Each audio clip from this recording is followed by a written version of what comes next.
લગ્ન પ્રથા મુદ્દે હવે સરકાર પણ બની છે ચિંતિત। સરકારે આગામી સમયમાં ખૂબ ઝડપથી સુધારા કરવાની આપી છે ખાતરી। ગુજરાતમાં દીકરીઓના ભાગીને થતા પ્રેમ લગ્ન મુદ્દે પાટીદાર સહિત એક પછી એક સમાજ આગળ આવી ચિંતા વ્યક્ત કરી રહ્યા છે, ત્યારે હવે સરકાર પણ આ મુદ્દે ચિંતિત બની છે। દીકરીઓના પ્રેમ લગ્નની નોંધણી મુદ્દે સુધારાની રજૂઆત મામલે કેબિનેટ પ્રધાન ઋષિકેશ પટેલે મહત્વનું નિવેદન આપ્યું। ઋષિકેશ પટેલે ખાતરી આપી છે, જે પ્રકારે બનાવો બનતા હતા તેને લીધે દીકરીઓની ચિંતા વધી છે। એસપીજી ગ્રુપ સમાજના આગેવાનો દ્વારા સરકારમાં રજૂઆત કરાઈ છે। આ મુદ્દે જ્યાં શક્યતાઓ છે ત્યાં સુધારાની સરકારે ખાતરી આપી છે।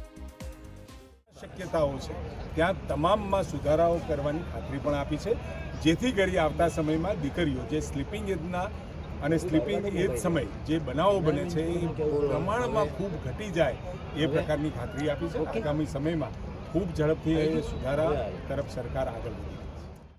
મહત્વનું છે કે ભાગેડુ લગ્ન પ્રથા મુદ્દે પાટીદાર ચિંતન શિબિરમાં ચર્ચા થઈ હતી, જે બાદ પાટીદાર આગેવાનોએ સરકારને રજૂઆત કરી કાયદામાં સુધારાની માંગ કરી હતી અને હવે સરકારે પણ સુધારાની ખાતરી આપી છે।